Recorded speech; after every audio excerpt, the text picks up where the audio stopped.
भद्रक जिला धामनगर ब्लॉकर असुराली अधिष्ठात्री देवी माँ खोलाईशुणी तृतीय वार्षिक उत्सव में महिला द्वारा 123 कलश शोभायात्रा अनुष्ठित हो जाइछि। ଏହି କଳସ ଶୋଭାଯାତ୍ରାରେ ସକାଳୁ ମାଙ୍କୁ ମହାସ୍ନାନ ପାଟବସ୍ତ୍ର ପରିଧାନ କରି ସକାଳୁ ନୀତିକାନ୍ତ କରିସାରିବା ପରେ ସକାଳ ଶୋଭାଯାତ୍ରା ବାହାରି ବଜାର ଏବଂ ଗାଁ ପରିକ୍ରମା କରିଥିଲା। ନିକଟସ୍ଥ ରେବ ନଦୀରୁ ଜଳ ଆଣି ମାଙ୍କ ପୀଠରେ ଘଟ ସ୍ଥାପନ କରିଥିଲେ। ପରେ ସୂର୍ଯ୍ୟ ପୂଜା, ମଣ୍ଡପ ପୂଜନ ଓ ଷୋଡ଼ଶ ଉପଚାର ପୂଜା ବିଧି ପରେ ଚଣ୍ଡୀ ପାଠ ହୋଇଥିଲା। ପରେ ମାଙ୍କ ପାଖରେ ପୂର୍ଣ୍ଣାହୁତି ଅନୁଷ୍ଠିତ ହୋଇଥିଲା। भद्रक जिला प्रतिष्ठा देवी भद्रक भद्रकाली पर आखंडमणि लाइन में ये होती आम असुराल होती बराही मूर्ति। तेणुकर ये बराही मूर्ति बहुत जुगर ये पूजा अर्चना हो आसुच्छी। आज हूँ वार्षिक उत्सव। वार्षिक उत्सव आमर कलश यात्रा आरंभ हो जाइए एवं 3 दिन धरी आमर जो पूजा उत्सव अनुष्ठित हम काली ठार 3 दिन हम गायक मैंने आसवे एवं सर्वोपरि आम असुराल जो 9 खंड मौजा अच्छी तांकरी माध्यम उद्यम ये पूजा उत्सव होची एवं बहुत दिन रु ये पूजा उत्सव खोलेश्वर असुआलीवासी करते। कलश बुड़ारे आज कलश बुड़ार 123 जन जाइए आज कलश बुड़ाई पाखरे भी अच्छा 9 जन आहरी अच्छा। तापरे पूजा अर्चना कलश बुड़ब भी काली जो मैंने भी इच्छा कर बुड़े पारे 3 दिन भितर जो मैंने आसिक बुड़े चलो कहीं आमर महायज्ञ बर्तमान 3 दिन पर्यटन चलो। आमर माँ खोलेश्वरी शक्तिपीठर आज द्वितीय वार्षिक उत्सव। ये वार्षिक उत्सव में सका कलश यात्रा आरंभ हो 122 जन महिला एठार कलश भाग नहीं। यही कलश यात्रा आम देवीपीठ बा शक्तिपीठ असुराली माँ खोलेश्वरी मंदिर बाहरी रेवपुर पर्यंत जाए। रेवपुर पाखे कलश बुड़ा कार्यक्रम सारी पुणी मंदिर पाक फेरा जाए।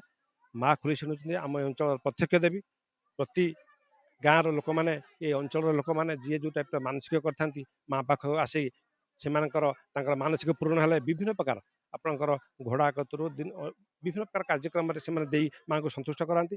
आम मंदिर भितर अच्छा शिव मंदिर अच्छा शक्तिश्वर महादेव एवं हनुमान जी अच्छा।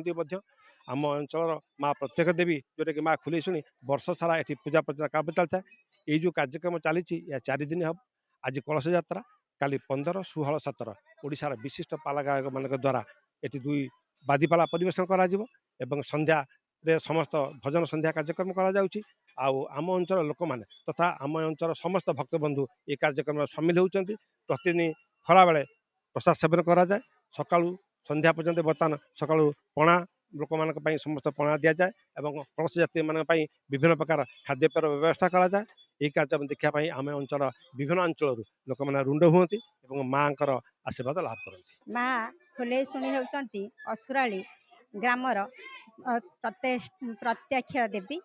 माँ प्रत्येक दिन माँ पूजा सना सकाळे हवा संगे संगे संध्या भजन कीर्तन होता है। माँ को पाखरे पूजा करने बहु भक्त माने आसी था।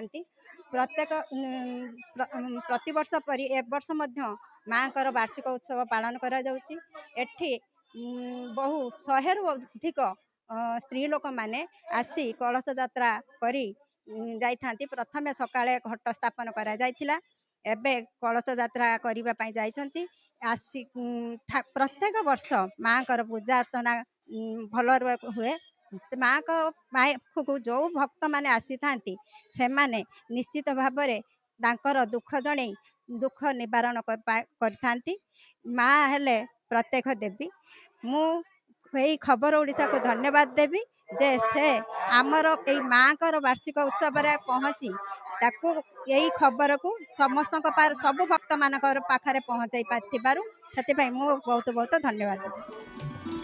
भद्रक जगन्नाथ बेहरा रिपोर्ट खबर ओडिशा।